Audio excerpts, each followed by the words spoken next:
So while those people were rallying outside the State House, lawmakers were inside scrambling to get a budget to the table as the clock ticks now to the end of the month deadline. And we'll follow through on what that means for the Browns Stadium, the funding for that. But we start with Columbus Bureau reporter Morgan Trow, who shows us how this newest budget plan could impact your wallet and your community.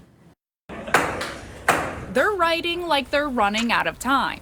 Because they are. The Ohio lawmakers need to pass the state's operating budget before the end of the month. I think all big remaining issues are resolved. The House and the Senate say they've come to a compromise on big items in the bill, with House Finance Chair Brian Stewart giving some details before the legislation is officially announced before midnight. We'll go as late as it takes tonight. The Senate leaders had non-negotiables Stewart had to deal with. Senators passed a 2.75% flat income tax, meaning the highest earners in the state, those making more than $100,000 a year, will no longer have to pay 3.5% in income tax, making them equal to the lower tax bracket. State data shows that the flat tax could cause a $1 billion loss to the General Revenue Fund. That money was made up by cutting funding for House lawmakers' community projects. But Stewart says he got them back in. But we found a way to give that important tax relief to Ohioans while also doing a lot of the priorities that we had here in the House. How are we going to make up the deficit from the flat tax?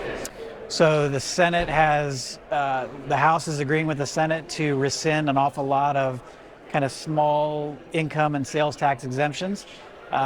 Individually, they're not that. It's not that much money at issue, but when you put them all cumulatively together, it's a sizable amount of money. Democrats have not seen the budget yet either. New House Minority Leader Donnie Isaacson says that the inclusion of the flat tax will disproportionately hurt lower income and middle class families. Because of the choices that the majority has made, they are choosing to serve a sliver of the state, and it's the sliver that needs the least support. But Stewart says the House is also going to restore social programs that the Senate took out. And we're still going to take care of all the major programs I think Ohioans expect us to do. One of the main differences between the House and the Senate was how much they allocated to public schools. Both cut hundreds of millions, but the Senate restored the current funding formula and gave $100 million back. Democrats aren't optimistic that additional support will be given. Also working to fix as many bad things as we can.